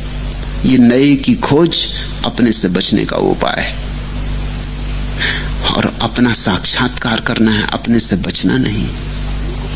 अपने आमने सामने आना है, अपने को पहचानना है। अपनी पहचान के बिना तुम्हारे जीवन का रहस्य खुलेगा ही नहीं। इस आत्मा से जिससे तुम बचते फिर रहे हो, इसी के साथ सगाई करनी, इसी के साथ गठबंधन करना है। खाली बैठे रेडियो खोल लेते, अखबार पढ़ने लगते, चले उठे क्लब चले, कि चलो होटल हो आए, कि चलो सिनेमा देखाएं, किसी तरह दिन गुजार दें, फिर पड़ जाएं बिस्तर पर और सो जाएं। सुबह फिर दौड़ धूप शुरू हो जाएगी। ऐसे ही जिंदगी बीत जाएगी, दिन आएंगे और चले जाएंगे। कब जन्म मृत्यु बन जाएगी तुम्हें पता भी ना चलेगा। तुम बेहोशी बेहोशी में ही गुजार दोगे। नहीं, ये नए की तलाश खतरनाक है, बाहर बड़ी खतरनाक है। अगर भीतर इसकी दिशा मोड़ दो तो यही साधना बन जाती। फिर तुम नया काम नहीं खोजते, नया धंधा नहीं खोजते, नया सामान नहीं खोजते, फिर तुम नई चेतना खोजते हो, फिर तुम नई बोध की दशाएं खोजते हो, फिर तुम कहते हो और ध्यान की गहराइयों में जाऊं ताकि और नए नए स्रोत मिलते जाएं। जितना तुम भीतर खुदाई करोगे उतने ही ज्यादा स्वच्छ जल के स्रोत मिलने लगेंगे। जैसे कोई कुएं को खोदता है तो पहले तो कूड़ा करकट हाथ लगता है, फिर रूखी मिट्टी पत्थर हाथ लगते हैं, फिर धीरे धीरे गीली भूमि हाथ आती, फिर जल के स्रोत मिलने शुरू होते, फिर और गहरे जाके स्वच्छ जल मिलना शुरू होता है। अपने भीतर खुदाई करो, अपने को कुआं बनाओ और तुम्हारे भीतर परमात्मा का जल है, तुम्हारे भीतर समाधि की संभावना है।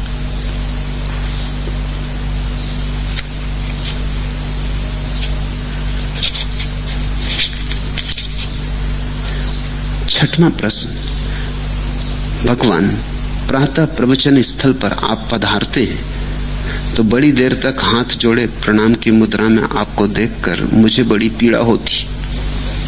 लगता है कि आप बाहर आकर सीधे बैठ जाया करें। हम अंधों के लिए आपके जुड़े हाथ देखकर मुझे कष्ट होता है। संबोधि ने पूछा है ये प्रश्न। यह कष्ट शुभ है, ये आंख के खुलने की शुरुआत है। इतना भी तुम्हें दिखाई पड़ने लगा कि तुम अंधे हो तो काफी दिखाई पड़ने लगा। जिसको ये दिखाई पड़ने लगा कि मैं अंधा हूं, उसकी आंख खुलने लगी। कहते हैं जब पागल को ये समझ में आना शुरू हो जाए कि मैं पागल हूं तो वो ठीक होने लगा।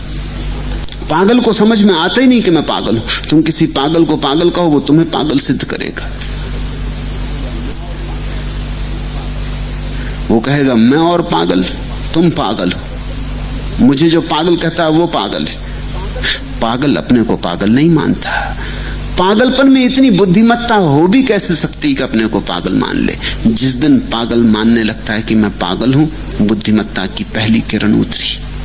जिस दिन तुम जानते हो कि मैं अज्ञानी हूं, ज्ञान का पहला प्रकाश उतरा। शुभ है संबोधि कि इससे पीड़ा होती। ये पीड़ा अच्छी, ये पीड़ा हितकर है, कल्याणदायी है। और तुम पूछते हो कि हम अंधों के लिए आपके हाथ जुड़े, ये ठीक नहीं। तुम अंधे हो नहीं, सिर्फ आंख बंद किए बैठे हो। तुम में और बुद्धों में जो अंतर है वो ऐसा नहीं है कि बुद्ध के पास आंख और तुम्हारे पास आंख नहीं। आंख तुम्हारे पास उतनी ही जितनी बुद्ध के पास, लेकिन बुद्ध खोले हैं अपनी आंख, तुम बंद किए हो। हालांकि मूर्ति में उल्टा दिखाई पड़ता, बुद्ध की आंख बंद है और तुम्हारी खुली। बुद्ध की आंख बाहर से बंद है इसलिए भीतर खुली, तुम्हारी आंख बाहर खुली है इसलिए भीतर से बंद है। और भीतर खुले तो ही खुले, भीतर खुलना ही असली खुलना है।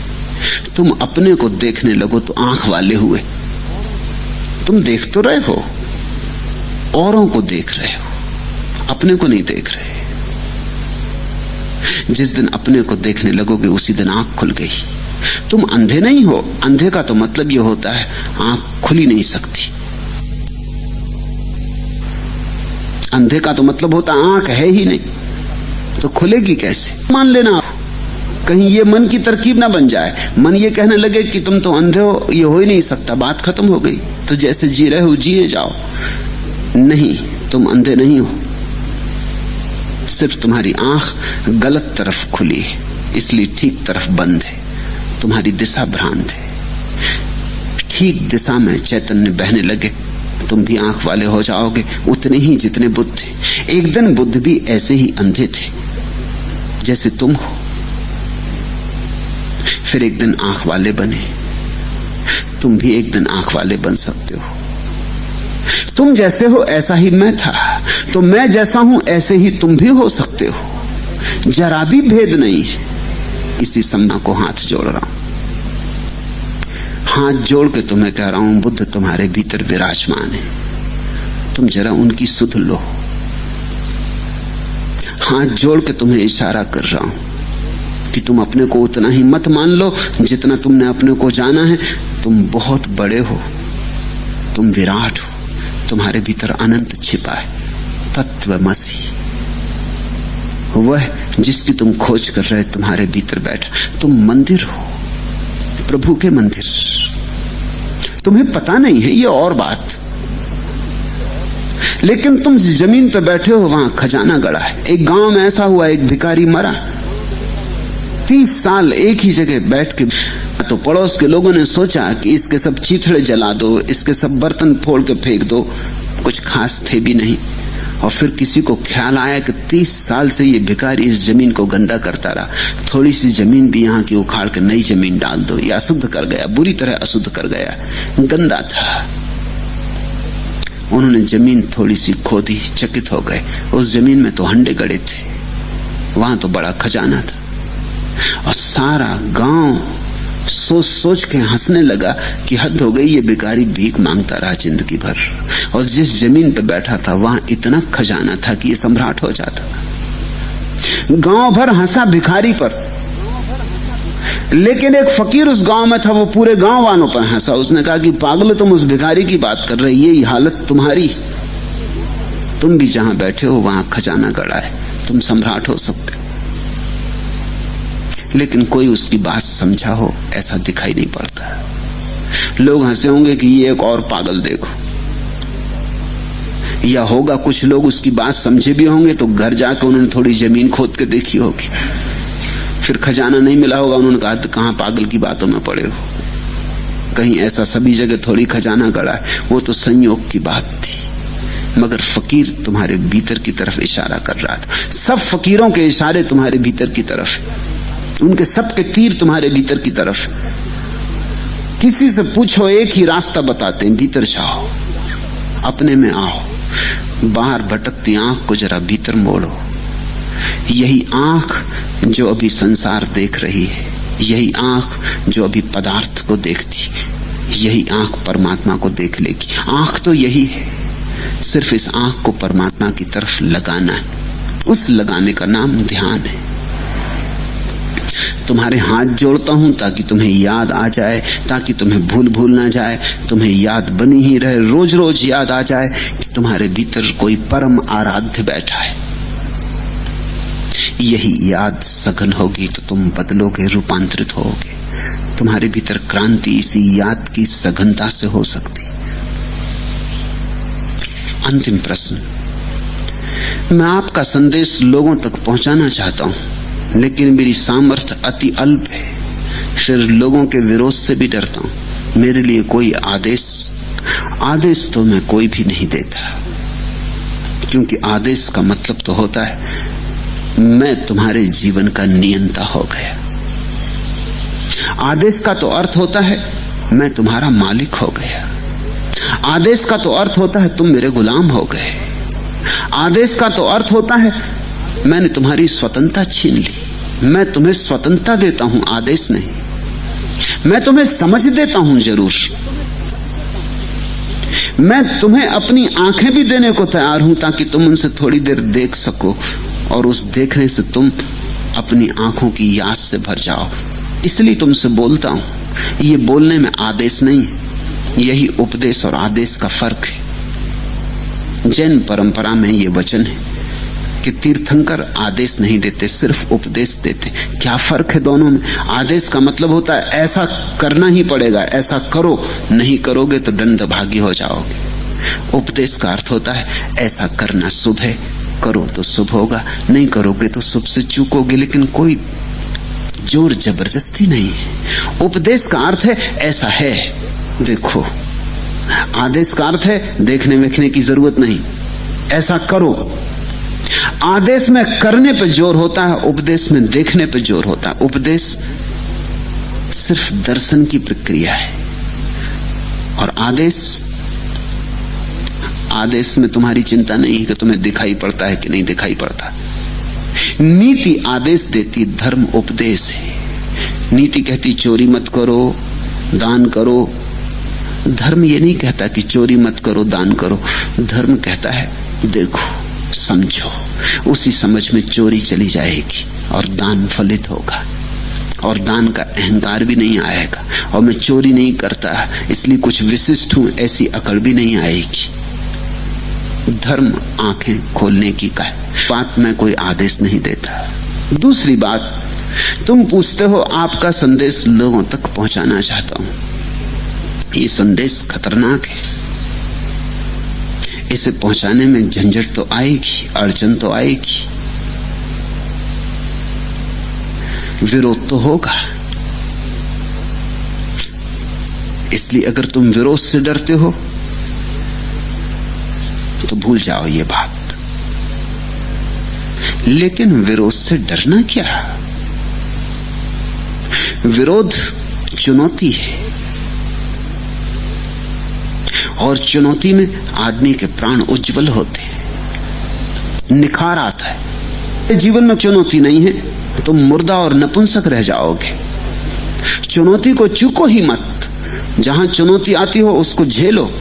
हर चुनौती तुम्हारी तलवार पर धार रखेगी, हर चुनौती तुम्हें बलशाली बनाएगी।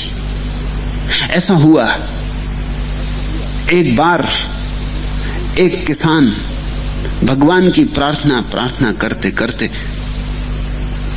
इतना कुशल हो गया प्रार्थना में कि भगवान को अवतरित होना पड़ा। उन्होंने कहा कि तुझे मांगना क्या, तू मांगता तो कभी कुछ नहीं, किए जाता प्रार्थना। उसने कहा बाप आ गए, अब मांगे लेता हूं। बात यह है कि मुझे ऐसा शक है कि आपको खेती बाड़ी नहीं आती। दुनिया बनाई होगी आपने भला, जब जरूरत होती पानी की तब धूप, जब धूप की जरूरत होती तब पानी, जब किसी तरह फसल खड़े होने को हो जाती तो अंधड़, ओले, तुषार। आपको बिल्कुल अकल नहीं है। यही कहने के लिए इतने दिन से प्रार्थना करता था, एक बार मुझे मौका दो तो मैं आपको दिखलाऊं कि खेती बाड़ी कैसे की जाती। पुरानी कहानी है। तब तक परमात्मा इतना समझदार नहीं हुआ था, वो राजी हो गया। उसने कहा चलो ठीक, इस वर्ष तू जो चाहेगा वही होगा। किसान ने जो चाहा वही हुआ। जब उसने धूप मांगी धूप आई, जब उसने पानी मांगा पानी आया। और स्वभाव था किसान तो भूल के भी क्यों मांगता, अंधड़, ओले, तुषार। वो तो ऊंचे उठने लगे पौधे, ऐसे जैसे कभी नहीं उठे थे, सिर के पार होने लगे। किसान ने कहा अब दिखलाऊंगा कि देखो क्या गजब की फसल हो रही। पौधे तो बड़े बड़े हो गए, फसल पकने का मौका भी आ गया, लेकिन उनमें गेहूं नहीं पके। पोचे, सिर्फ खोल, भीतर गेहूं नहीं। वो बड़ा हैरान हुआ, वो बड़ा तकलीफ में पड़ा कि अब क्या होगा। कि फिर परमात्मा की प्रार्थना की और कहा कि मुझसे भूल कहां हो गई। परमात्मा ने कहा बिना ओलों के सत्व पैदा होता ही नहीं। चुनौती चाहिए। तूने अच्छा अच्छा मांग लिया, मीठा मीठा मांग लिया, खारे की भी जरूरत है।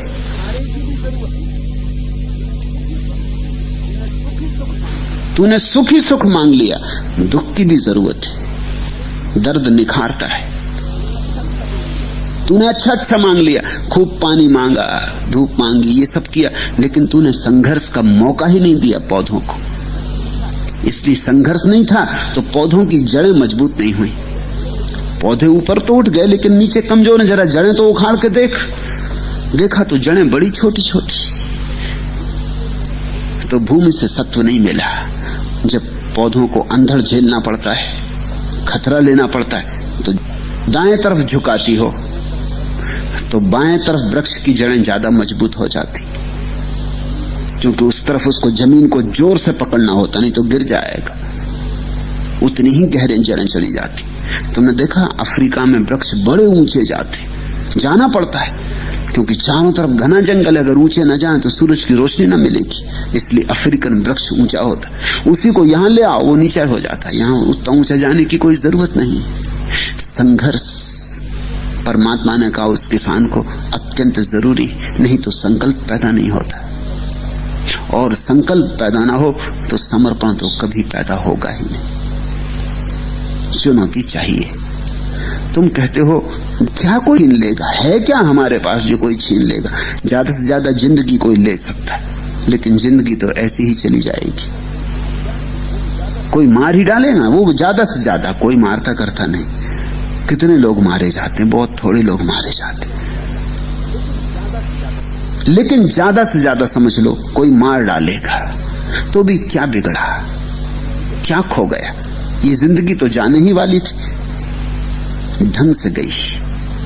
और हो सकता है अगर मरते क्षण में भी तुम्हारा हृदय अनुकंपा से भरा हो तो तुम मुक्त हो जाओगे।